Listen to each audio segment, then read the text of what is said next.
Diabetes mellitus in the Hispanic population, PICOT question proposal. Introduction. Millions of people suffer from diabetes throughout the world. However, the disease can be effectively treated.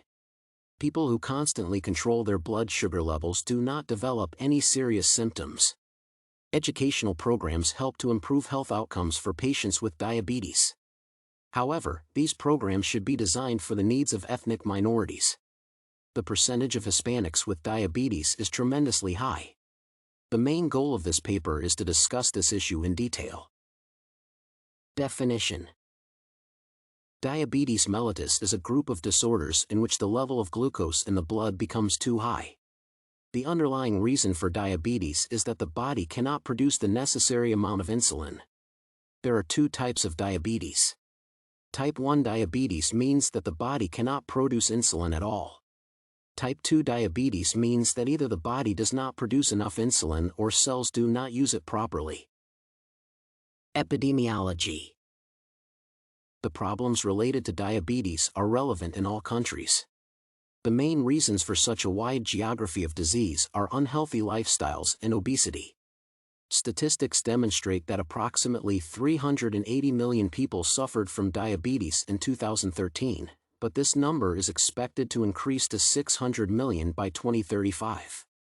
The etiological classification of the disease is now acknowledged worldwide. Type 2 diabetes is the most common type in adults. However, type 1 diabetes also develops in children. Clinical presentation. Several common symptoms allow diagnosis of diabetes. These are weight loss, polydipsia, blurred vision, and yeast infection. However, one of the main problems associated with the disease is that many people with type 2 diabetes do not develop any symptoms.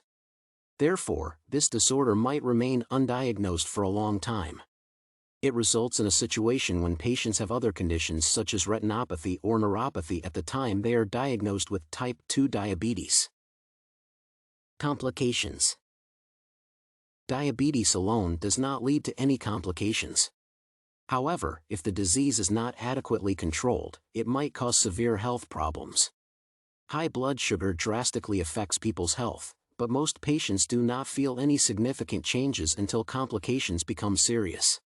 People with uncontrolled diabetes might lose vision, die from a stroke or heart attack, or develop neuropathy. In the most serious cases, neuropathy might even lead to the amputation of a limb. Diagnosis. There are two main tests to diagnose diabetes.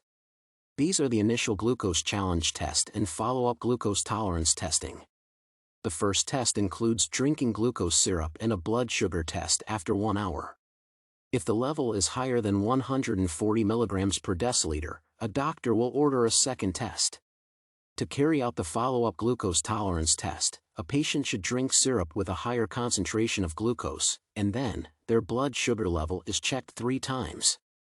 If 2 out of 3 tests are positive, the patient is diagnosed with diabetes. Conclusion. Diabetes is one of the most common diseases, and it might result in serious complications.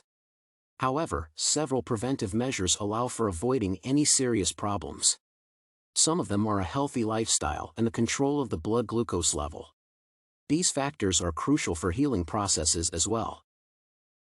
PICOT question.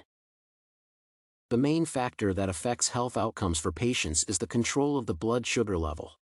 Various educational programs increase awareness among people with diabetes about the disease and measures that prevent serious complications. However, the U.S. population is very diverse, and some minorities, especially Hispanics, are faced with certain educational barriers. Education is very important for these minority groups as it fosters behavioral changes and improves the understanding of diabetes management. It also influences self-efficacy and additionally motivates patients. Eventually, such changes improve diabetes outcomes and overall health. However, the effectiveness of some of these programs is in question. The ability to comprehend and apply information depends on the patient's background, which includes life experience and origin. Cultural awareness of educators and cultural tolerance are also very important factors that might enhance cooperation between patients and medical personnel. Diabetes death rates among Hispanics are very high. That is why it is necessary to pay particular attention to this ethnic group. It is very important to analyze the existing problems associated with educational programs designed for ethnic minorities. Such studies can suggest methods to improve this situation. To discuss this issue, the following PICOT question might be formulated. How effectively does diabetes education, I, improve health outcomes, O, in Hispanics aged 30 to 60 with diabetes mellitus type 2, P, in comparison with patients who do not have such knowledge and skills, C, during a 2-year time frame after being diagnosed, T. This question reflects the described above clinical issue and is appropriate to complete an evidence-based practice project.